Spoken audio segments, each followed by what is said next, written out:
Hey everyone, today we're going to talk about the Secrets of Gloomrot, the upcoming expansion for V Rising. We're going to cover everything that we know about it as I read through the announcement and various dev blogs and kind of just information I've been able to gather and kind of put it in one condensed location so people can know what to expect with this upcoming expansion.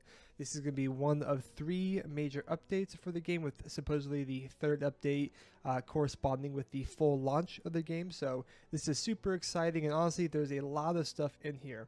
So I'm going to go through, and it's going to be broken down by various different kind of segments of updates, such as world updates, building updates, enemies, combats, etc. Within each of these sections, I'm going to be covering the things that we have confirmed, and then the things that we believe are coming but may not be fully confirmed.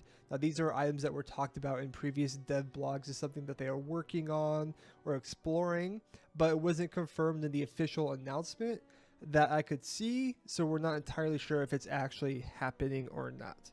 But either way, these are all the upcoming aspects of the Secrets of Gloomrot expansion and some potential things that are also coming that they didn't fully announce. But without further ado, let's hop right into this. So first things first, let's talk about the world.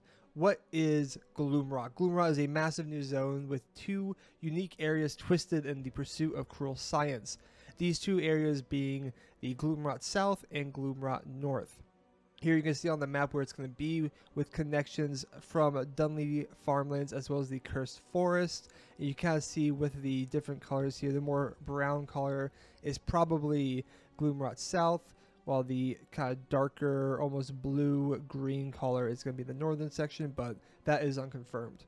Either way, this is a new zone. It's massive. It's roughly the size of Dunley farmlands, which again is one of the, it and Farbane, the 2 biggest zones of the available areas to explore. So it is a massive, massive area that is being added to the game with, again, a kind of theme of this almost dark science, almost Frankenstein-esque ideas, almost a bit, not quite steampunky, but you get the idea.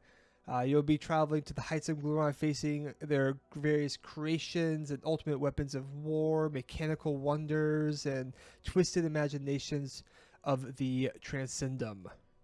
Additionally, with Gloomrot, there's also some interesting new weather hazards being introduced. And Gloomrot itself will be having these kind of blasting lightning that can shake the trees, potentially hurt you. And then they're also adding another weather hazard within the Cursed Forest with these choking mists. So these seem to be ways of kind of adding more life to the map beyond just staying in the shadows during sunlight, of different hazards and things to keep aware of as you travel around. Additionally, in the world, they are doing a lot of revamps with it. So there's going to be new points of interest within the biomes that already exist. They mentioned a new vineyard in the Silverlight, a reimagined Cursed Forest experience, which I assume is talking about the choking mist, and a whole new host of points of interest in Dunley farmlands. We do know from their previous blog posts that some of the things that they're adding are just various kind of things that add depth and polish, like these ruins of a castle here. But there's also some things we know in terms of a quartz mine and a glass factory that's being added to Dunley farmland. You can see kind of these revamped quartz deposits here, and there's going to be potential of a quartz mine and glass factory. Again, I'm guessing that this is what they mean when they say a whole host of new points of interest in Dunley farmland. Is be this and some other things, but this is not 100% confirmed. But there's an old blog post, so hopefully it is. But yeah, so covering changes to the current map and just kind of making it more visually attractive and adding some new points of interest, which I imagine will also be the host of different kind of bosses and new monsters and enemy types.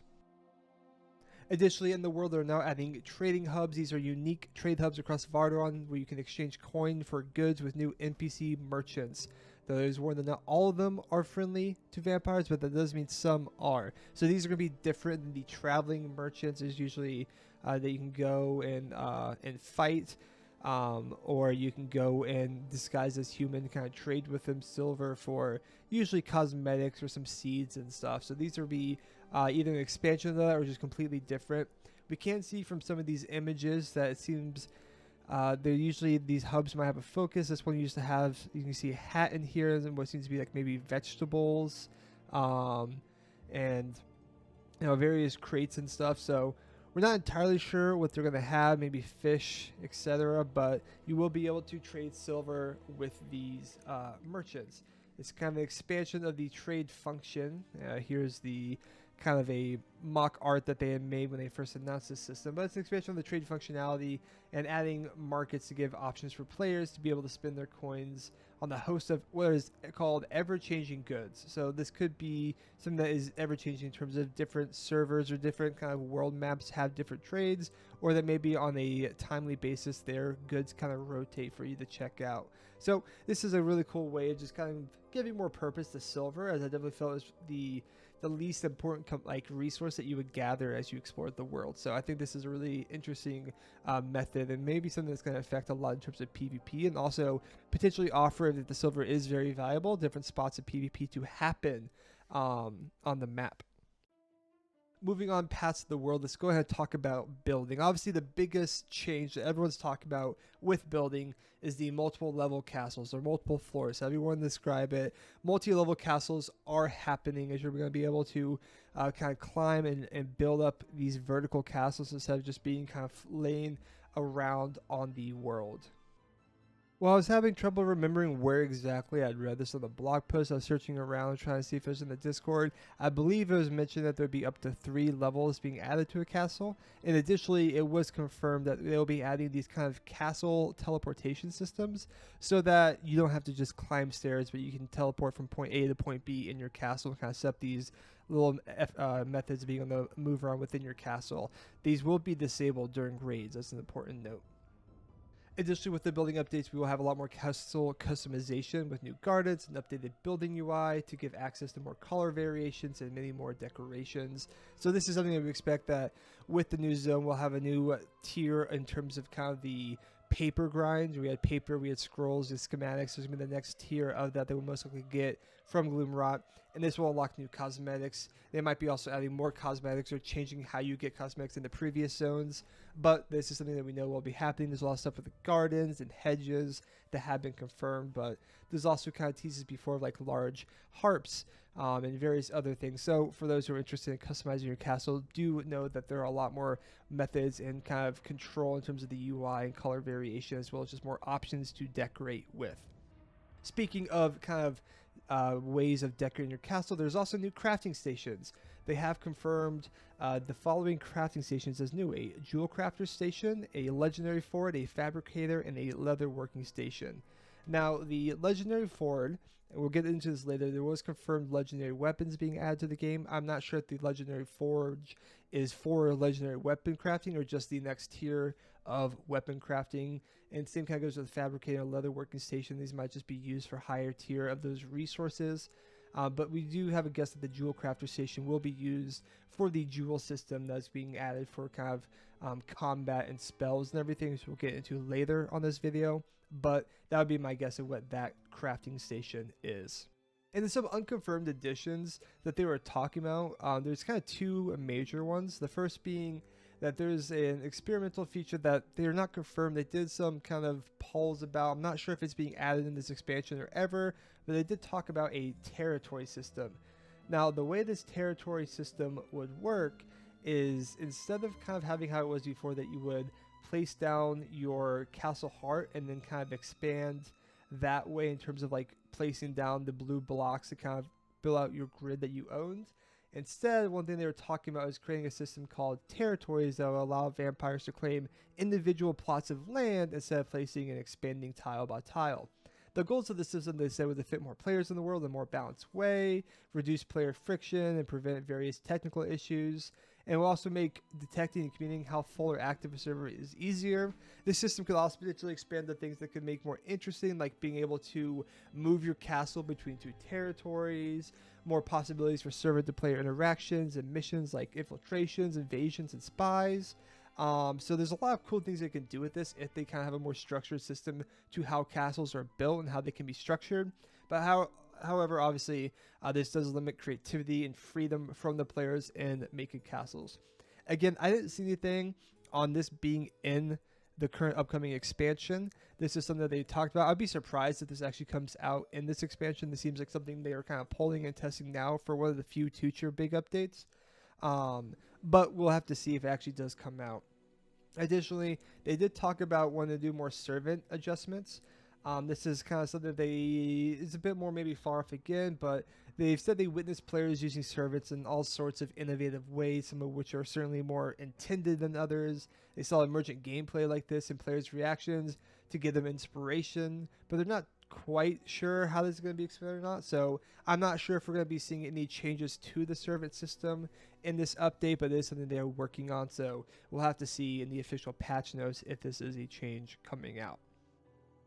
Moving on from building, we do have enemies to talk about. First, V-Blood, or the bosses of the game. They have confirmed 13 new legendary V-Bloods between Gloomrot and updates all across Vardawn. So these 13 new V-Bloods are not just all 13 going to be in Gloomrot. That would be pretty surprising if they were, actually. If we were to speculate how many were going to be in Gloomrot of the 13, let's kind of do a comparison. It's about the same size as Dunley Farmlands, correct? And in Dunley Farmlands, we had Beatrice the Tailor, Vincent the Frostbringer, Christina the Sun Priest, Leandra, Tara, Meredith, Octavian, Raziel, Jade the Vampire Hunter, and Wilfred the Werewolf Chief, for a total of 10 V-Bloods in Dunley Farmlands. So potentially around 10 of these 13 will most likely be part of Gloomrot, with around 3 or so being added throughout Vardawn for different notes. Something that they talked about in the previous blog post, actually blog post number 15, was that they're trying to find ways to kind of streamline and kind of enhance some of the progression systems. One of the things that they called out was the paper press. Right now for the paper press, you unlock it by just kind of getting lucky in your research and unlocking it. However, they were talking about there might be a better method of actually having the paper press behind a boss, right? And so they're talking about doing stuff like that. So that might be where they're adding these other few bosses throughout the game before Gloomrot, and methods like that to enhance some of the gameplay options, like a new V-Blood that if you defeat it will unlock the paper press. They did also share this kind of in the blog post number 16, this art for a kind of concept art for a V-Blood boss. You kind of see here her with this kind of large black and purple hair and this not quite almost spear, looks more like a staff, or kind of not quite a wand, but no, more of like a staff, yeah, I would call it, in the big book. Some type of V-Blood. Looking at the silhouettes that they teased, it could be one of these that they kind of changed the look of. If you look at the bottom right here, you kind of see this flowing hair and a long blade. That could be where it is, or maybe in the very top left, the kind of small, you kind of see that frizzy hair. But it doesn't quite seem like any of these bosses that they teased are from this concept. So either this concept didn't make it, or it's been changed, or it's just not being teased properly here. However, you do see this guy kind of right here with kind of the winged helmets. They did show a concept for a new enemy type that is similar to this, so it might be that as well. There's a lot of enemies that they've teased concept art for that they could be implementing or could be making into the V-Bloods. We're not quite sure yet. Additionally, with enemies, they did confirm 30 new enemy types, new factions, both monster and men. We'll meet new spiders, elementals, and undead abominations all across Vardawn, and we'll dive into Gloomrot, where mutants, experiments, exterminators, and technologists will await us. We do see here in the kind of the background what I'm guessing is one of the V-Bloods, maybe not. Maybe the V-Blood is the boss of these types. You see here with this almost like a large cannon like construction, and you see in the silhouette here a very similar structure. So not quite sure. I'm guessing this, what we see here, is not the actual V-Blood boss, but most likely is like a part of the faction of the silhouette that we see above. Additionally, with enemy types, they did also kind of talk about some other systems with enemies in the past that they're trying to develop. One of the things they talked about before was kind of like trying to add new ways to interact with enemies.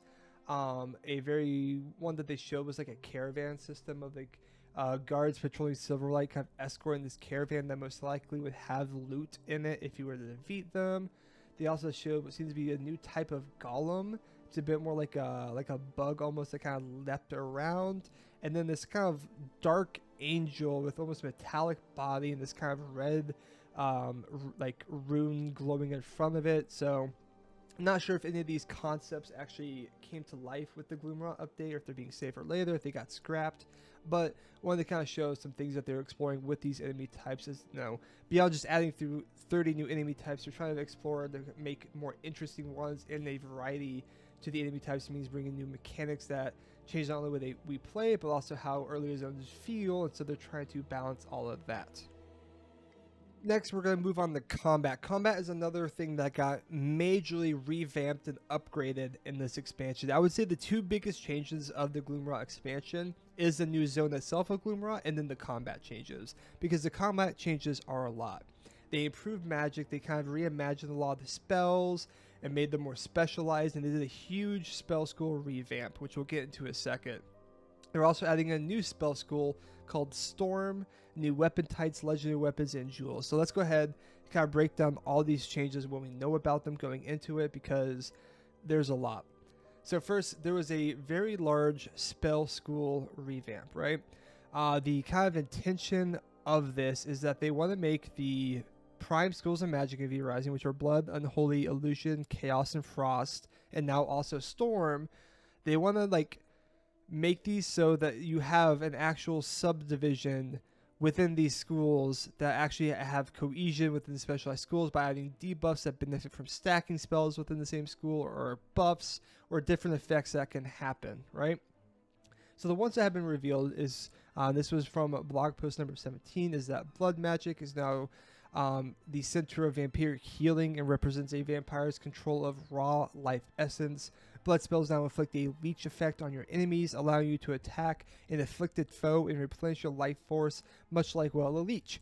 Blood has acquired a little gift from the Unholy branch, the area of effect spell Purgatory, which sets down an explosive magic circle to heal your allies and harm your enemies, is now exactly where it belongs. So blood magic is more focused on leeching and healing as a primary focus, which, like Purgatory before was an Unholy. So again, they're trying to specialize and actually set up how things work. Moving on, for the Unholy, since we mentioned before, they want to make it where it's more ways to summon an army of undead as a frequent request, and they're happy to deliver. The unique debuff for Unholy inflicts an effect that amplifies damage on the target, but also has a ghoulish secondary effect. If an enemy dies under the effect of the Unholy Amplify, a skeleton will rise from its corpse to aid you in battle for a short time. Unholy will all be about striking down bloodied enemies using their remains to serve you. There will be other ways to get the most out of your undead army using the jewel system, such as exploiting skeletal minions or summoning up some of those aim-hacking skeletal mages.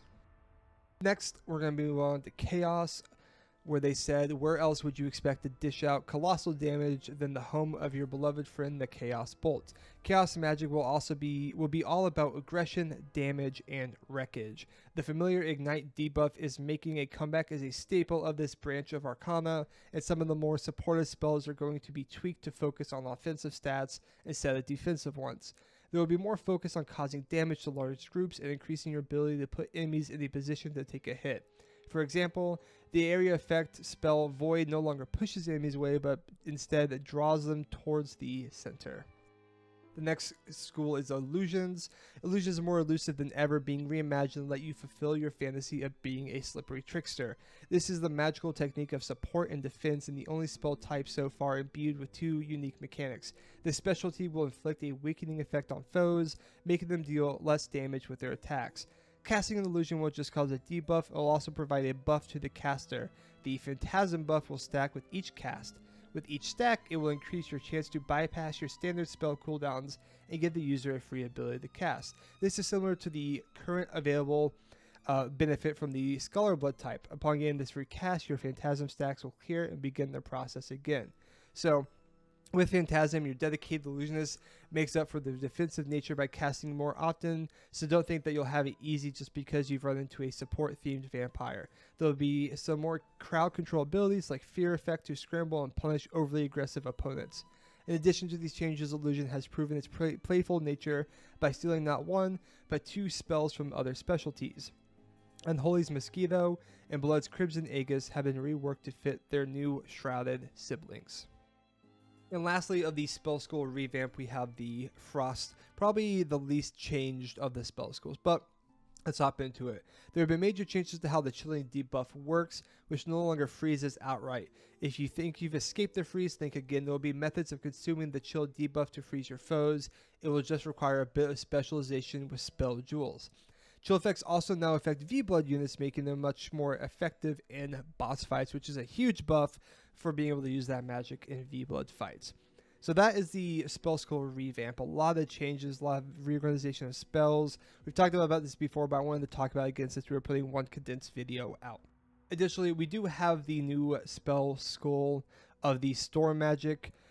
Harness lightning and thunder to lay waste to your foes. Become electricity itself, crackling between your enemies while you bring down the full fury of the storm.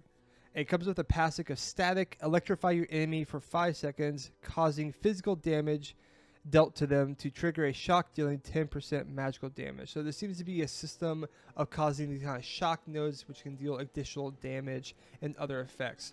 We do get a tidbit of one of the abilities here, which I can read as I had done my best to enhance and zoom in on this description. It's called Polarity Shift.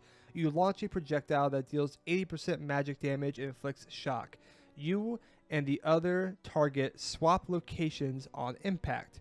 If the target is immune to the effect, you instead teleport to the location of the target.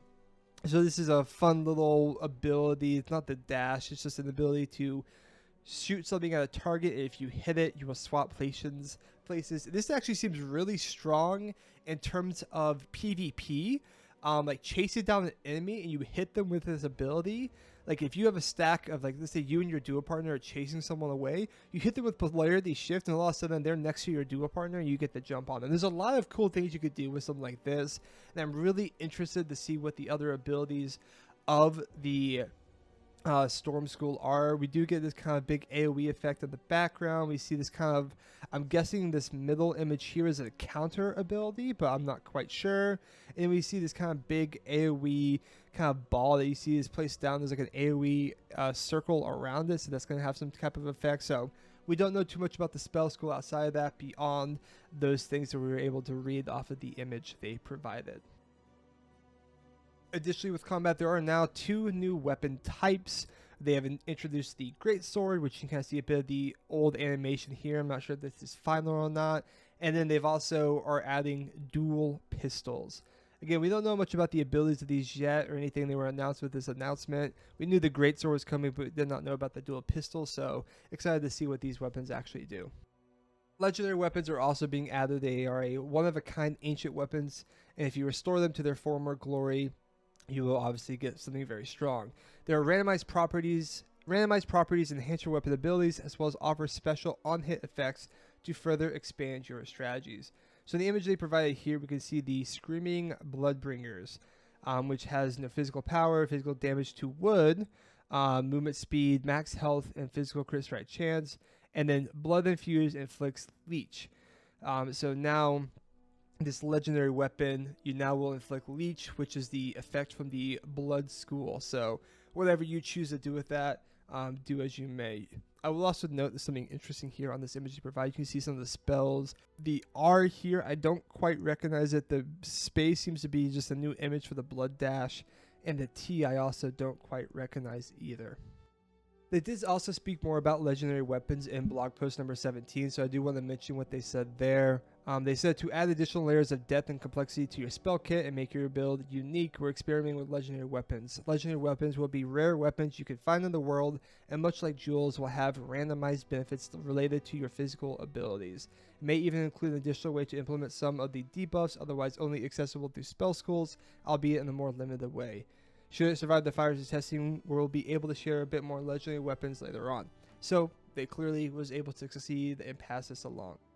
And lastly, the jewel system for combat is being added. This is another very, very intense change to the game. Kind of a couple blog posts also cover this, blog post 16 and 17, talking about the jewel changes. It's a lot. Basically, it is a way to modify your spells and abilities. Which I think is super, super cool. They had a very in-depth system, but currently it's a system to improve our gameplay depth in combat. You'll be able to find or craft jewels to unlock new perks for their spells, making ability customization even more personal. You'll allow you to create stronger combos when pairing spells by allowing you to apply and consume various spell school specific effects into even stronger effects or triggering explosives, novas, forking projectiles, and more. As we mentioned before, this seems to have a station specifically for the jewels. but they did give a bit more information in blog post 17. They want it to be something that vampires will begin to find around the time they're killing Clive the Firestarter in similar tiers of V-Bloods. They can be dropped by standard units, V-Bloods, and chests, but will most often be found in the more extravagant treasure chests, which you can identify by their eye-catching gold detailing. The jewels themselves will slot into individual spells, and as long as they're equipped, they cannot be dropped on death. You'll only be able to equip one jewel for each ability. Still, not to worry, an extra spell jewel can always be a valuable bargaining chip with a potential ally or a gift for a less fortunate clanmate. The modifications available in every jewel found will be randomized, and each spell has many different gameplay altering options that can manifest in these magical treasures. Some effects are unique to that spell, but others will be shared between others of the same spell school. The earliest jewels you find will only have one modification on them, but in later areas you'll be finding ones infused with up to 3 different effects. These changes to your spell will unlock a new level of customization and interactions with the various magical workings you can employ. There's going to be a lot. They haven't revealed how many or anything like that, but in the blog post 17, they did reveal some of these. We've seen the Yearning Bauble, which is tier 2, and they made it so it is a Shadow Bolt. It explodes on hit, dealing 29% damage and inflicting leech on nearby enemies. So this jewel makes Shadow Bolt have a bit of an AoE explosion on hit. The Malignant Claw, which is a tier 3 jewel for corpse explosion. It inflicts agony on target affected by Condemn. Agony deals 12% damage 4 times over the duration. It triggers a second lesser explosion at the same location, dealing 56% damage, and increases the duration of the snare by 0.6 seconds. And lastly, they revealed Lunar Moon, which is a tier 2 jewel for the Spectral Wolf. It consumes Weaken to spawn a Wisp, healing self or ally for 36% based on your spell power, and increases maximum bounces by 1. So again, these jewels are ways to kind of buff various spells that add more customization for what you're looking to do, which I think is awesome. And we'll have to see what all they actually include and what all you can do with them. And that'll be it for the combat changes. Finally, there's just a few things for the improved vampire experience that they mentioned. The first is that there's a new blood hunting update to have an updated animated UI, improvements to blood tracking when you're trying to hunt V-Bloods, which I think is great. As the old system, it worked, but it was not necessarily the best. They also updated to travel shape-shifting forms, converted vampire horses, new teleports in your castle, improvements to environmental flow. You can carry more items on your journey with bags, etc. So they're adding some updates to movement and inventory. They're also adding new vampire cosmetics in terms of new hairstyle options. And they also did a huge improvement to sound and more music to the game, which is always something that is a welcome. There's also kind of in this note, there's some unconfirmed things they mentioned in previous blog posts. I'm not sure if they're going to be in it or not. They had a long list of wish list features, things they had wished to resolve with time, but they're not sure if they'll make it to the first content patch. Things like seeing your clock in your coffin or giving more benefits to the coffin, like health recovery, not being able to see through enemy walls with the fade out system, as well as reworking the way servers tell time so that time can pass while your private servers aren't running, allowing you to log off while the servants go fetch missions. So again, these are something they kind of talked about. There's a lot of these kind of wishlist features. I'm not sure how many are actually going to make it into this update beyond what they've already confirmed, but I did want to call that out. And yeah, that is everything coming with the Gloomrot expansion. We've been talking for a long time now because there's a lot of content coming. And I might miss things, honestly. Talking about everything here, I might have missed stuff. I might have not been able to remember or forgotten the various blog posts that talked about something. So feel free to correct me on anything if I did miss out on any of these upcoming details. But overall, this is so exciting for the game. I think it's going to be awesome, and I hope you are as excited as I am. If you like this content, be sure to like and subscribe, and also check me out at twitch.tv/Redlaf. I've been streaming a lot of Albion Online recently, but obviously when this expansion comes out May 17th, I'm going to be playing this game religiously. Hope you enjoyed the content. I'm really excited to be back making V-Rising content. I'm super excited for this update. And yeah, I will catch you guys next time. Peace out.